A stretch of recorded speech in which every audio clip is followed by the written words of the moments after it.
Hello दोस्तों, तो आप सभी का स्वागत है हमारे इस प्यारे से चैनल बायो वाला में।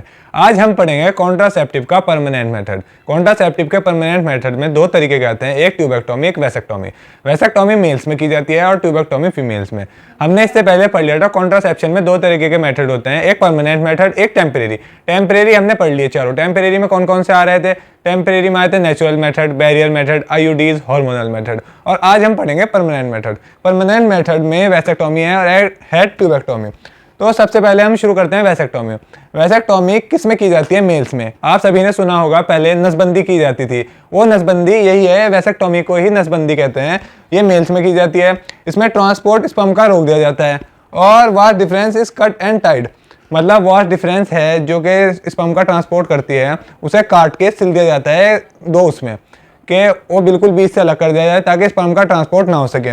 उसके बाद इंसिजन ऑन स्क्रोटम या अब्डोमेन, और अब्डोमेन जो इंसिजन किया जाता है, कट लगाया जाता है इसे नसबंदी के लिए, या तो स्क्रोटम में कट किया जाता है या एब्डोमेन में, दोनों चीज़ों में से कहीं भी कट कर सकते हैं। तो दोबारा सुन लीजिए, वैसेक्टोमी मेल्स में होती है, ट्रांसपोर्ट इसमें स्पर्म का रुक जाता है क्योंकि वास डिफरेंस कट करके सिल दिया जाता है, और इंसिजन कहाँ किया जाता है? एब्डोमेन में या स्क्रोटम में।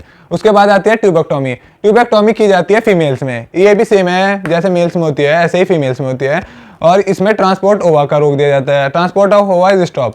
और fallopian tube cut and tight, जैसे उसमें वास डिफरेंस कट करके सिल दिया जाता है, इसी तरह इसमें फैलोपियन ट्यूब में कट लगा के सिल दिया जाता है। और इसमें इंसिजन कहाँ लगता है? एब्डोमेन में। एब्डोमेन में कट लगता है, उसमें एब्डोमेन या स्क्रोटम में कहीं भी कट लग सकता है।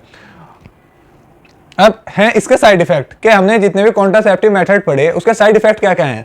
उसके साइड इफेक्ट हैं नोजिया, वॉमिटिंग, उल्टियाँ, mood swing, irregular period, heavy menstrual flow.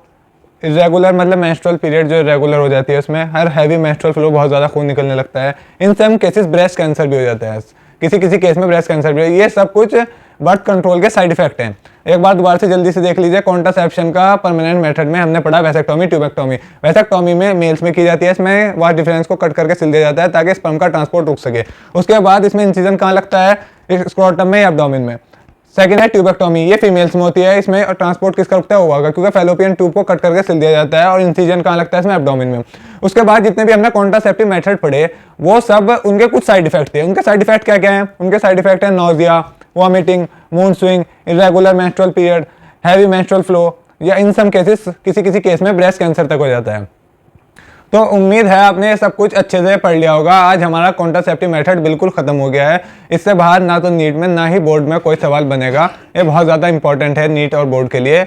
NCERT अपने साथ लेके बैठिए और जो जो मैंने पढ़ाया उसे एक बार ज़रूर अच्छे से देख लीजिए, आपके सब कुछ दिमाग में एकदम क्लियरली सेट हो जाएगा। तो उम्मीद करता हूँ आप सब कुछ अच्छे से आ गया होगा। तो thank you so much, all the best.